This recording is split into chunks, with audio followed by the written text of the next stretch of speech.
tu as vraiment besoin d'un PC pour faire un montage de manière à hypnotiser les spectateurs. Aujourd'hui, mon ami, ce que je m'apprête à te révéler risque de changer complètement ta perception de la valeur de ces petits téléphones que tu as tout le temps dans ta poche. Et oui, franchement, mon ami, ton téléphone peut faire bien plus de choses que tu ne le penses. Mais cela n'empêche qu'il y ait quand même des limites.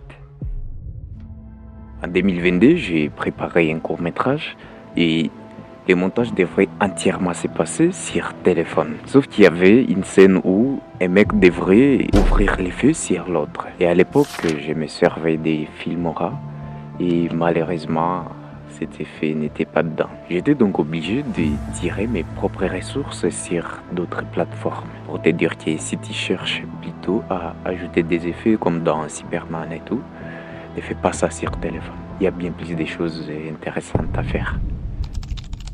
Actuellement, mon ami, même à l'heure où je te parle, je suis capable de monter un court-métrage tout entier avec un téléphone. Et si moi j'en suis capable, tu peux potentiellement le faire aussi. Filmer des scènes, les monter, voilà, à partir de ton téléphone. Et d'ailleurs, je ferai sûrement une formation complète de A à Z pour aider les jeunes et voilà, les créateurs talentueux qui n'ont pas forcément beaucoup de moyens. Deuxième type de vidéo que tu peux monter sur téléphone sans souci, c'est tout ce qui est du contenu pour les réseaux sociaux. Et dans ce cas, mon ami, tu n'as aucune limite.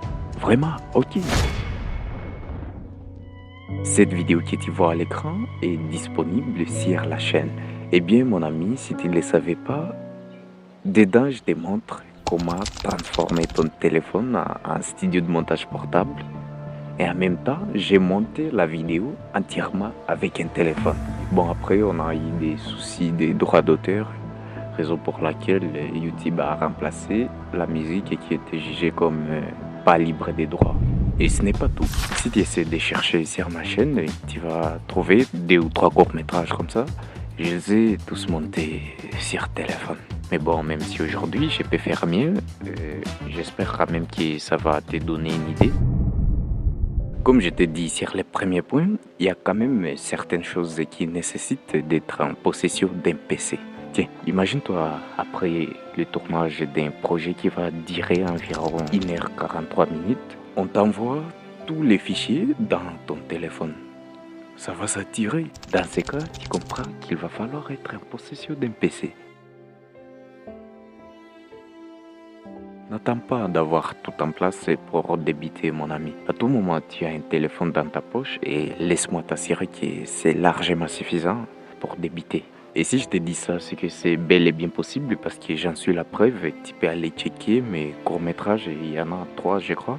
Mais voilà, c'est des anciens courts-métrages, c'était juste pour tester. Mais aujourd'hui, je peux faire mieux. Mais va checker, ça va quand même te donner une idée sur... voilà. Est-ce que tu as déjà regardé Tangerine? Film complet réalisé entièrement sur téléphone. Paranoia, Coup de bol, etc. Toutes ces œuvres visuelles ont été réalisées sur mobile. Bon, je ne vais pas te raconter toute l'histoire derrière ces films, mais c'est juste pour te faire comprendre que quand je te parle de faire de la vidéo avec juste un téléphone, et c'est parce que je m'y connais très bien. Alors dis-moi en commentaire si tu as aussi un jour essayé de créer du contenu avec ton téléphone, et si oui, quelles difficultés tu avais rencontrées?